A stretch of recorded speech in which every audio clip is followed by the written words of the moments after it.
Yes. Reka nongere mbifurize kuguboneza mwese mukunda Real Sport Channel. Iyi channel ibagezaho amakuru y'imikino anyuranye bavugwa mu Rwanda cyane. Ubwo rero bari burasirazuba, iburengerazuba, amajyepfo, amajyaruguru, umujyi wa Kigali, abari mu bihugu bitandukanye byo ku mugabane Afurika, iburengerazuba, amajyepfo, amajyaruguru, ndavuga y'imigabane nyine iwacu mu mugabane Afurika, hanyuma bari ku mugabane wa Amerika y'Epfo, Aziya, Uburayi ndetse na Oceania. Mwese ndabifuriza kugubwa neza. Abamaze gukora subscribe n'igiciro kuko amakuru bageraho mu buryo bwihuse, mugakora share, mugakora like ndetse mugashyiraho ibitekerezo byanyu. Abatarakora subscribe namwe mugahitamo bambura mugakora subscribe nyine mugakanda kuri ako kuzogira, mugashyiraho ibitekerezo byanyu, mugakora like ndetse mugashyiraho ibitekerezo byanyu.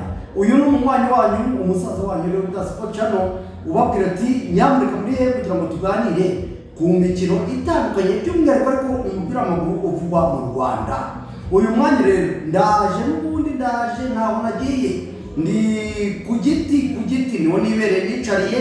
Burya akenshi buri wa gatanu buri wa kane barampamagara bakavuga bati ese urihe ngo tuganire iki giti tugisangire, ururimi turusangire, uyu mushishito tugusangire, iyi boyo tuyisangire, iki giti tugisangire. Uyu nguyu ni umwanya wanjye witwa Festus.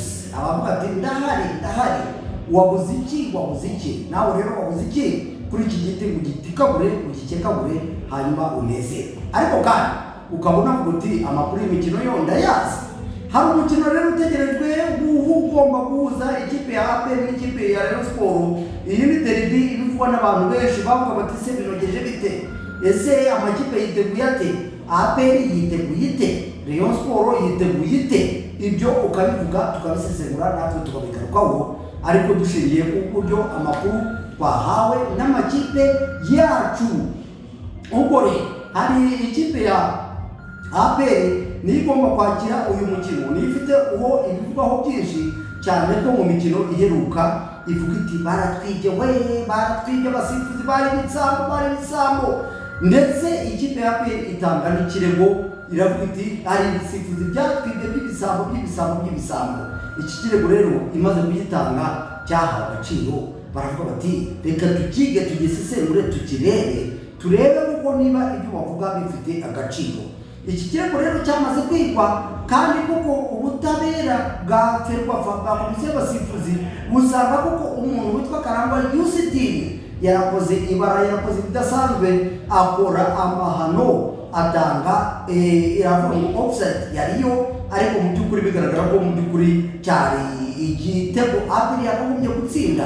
Uyu musifuzi rero ahanwa imikino ine adasifura bitewe nuko yimye amanota 3 APR kandi yakagombye kuyabona. Ibi rero ni icyaha cyamanesheje imikino ine. Ntabwo nisimbitindaho kuko itangazo Ferwafa yarisohoye, ariko abantu bakibaza bati se kutasohoye ngo tubwire ese ko APR yerekanwe ko nayo penalty yahawe Urusitariyo, ese ibyo wabisesenguye ute? Ariko byose bishyira kuba pressure iri kuri Fabrice urahana, ariko rimwe na rimwe urahana bishingiye abantu baravuga bati ntabwo byishobora bishingiye kubona n'umutima, cyangwa se waraje uje guhana bamwe abandi ukabababarira. Ibi ni ikibazo gikomeye cyane cyateje saga mu mupira w'amaguru mu Rwanda. Nitumenya ngo komisiyo y'abasifuzi irahana bande ishingiye kuki, abangaba ko itabahana yashingiye hehe? Ibi ni ibibazo bikomeye cyane natangiye kuvuga ni nyamara nubwo guhana ari byiza, ariko mu guhana namwe mukurikize mushishoze.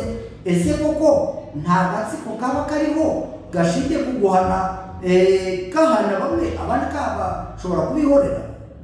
Ibyo ngibyo ni uburyo kwitegereza, ariko nanone twubahe inzego zacu niba ari komisiyo y'imisifuzo twarayishyizeho, tuyubahe tuyemeze kandi twemere ibyo yadufatiye. Ariko nanone ibyo yadufatiye ntabwo bivuze kwemera kutubindikiranya. Ubwo rero nkubita mbangura, hakaza rero umukino ukurikiyeho.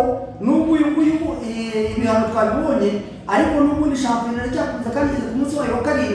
Umukino utegerejwe ni uwa APR n'ikipe ya Rayon Sport. APR yaje ko yiteguye, abakinnyi bayo bariteguye, ndetse yewe nabi ko mu gutekereza ko izazana mu kibuga barahari, ariko kavuga ati se imisifurire inogeje ite ko tubona bitaringaniye, hari abasifuzi dukemanga binogeje bite, ndetse ko n'abakinnyi bafite ubwoba n'umutoza bafite ubwoba bavuga bati twaribwe ku mikino iheruka binogeje bite.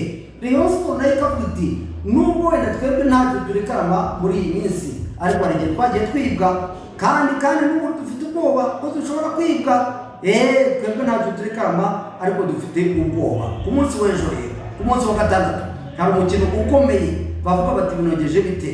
Ikipe ya APR yakina na Rayon Sport, abantu mugiza firimbi bimeze bite n'ibyo buri wese avuga, ukamenya ko buryo byamaze gutanga. Ariko hagati aho narayisimbutse uwitwa Karangwa Justin wasifuriye APR ikina na Rutsiro, akema igitego APR yagomba kubona. Bamaze kumuhana imikino 4 adasifura bitewe n'uko yimye igitego cya APR. Ariko baravuga bati ntabwo bihagije kuko na Ngabo Nziza Jean Paul yatanze penalty abakunzi b'ikipe ya APR n'APR muri rusange batemera bati so ngo amana iki.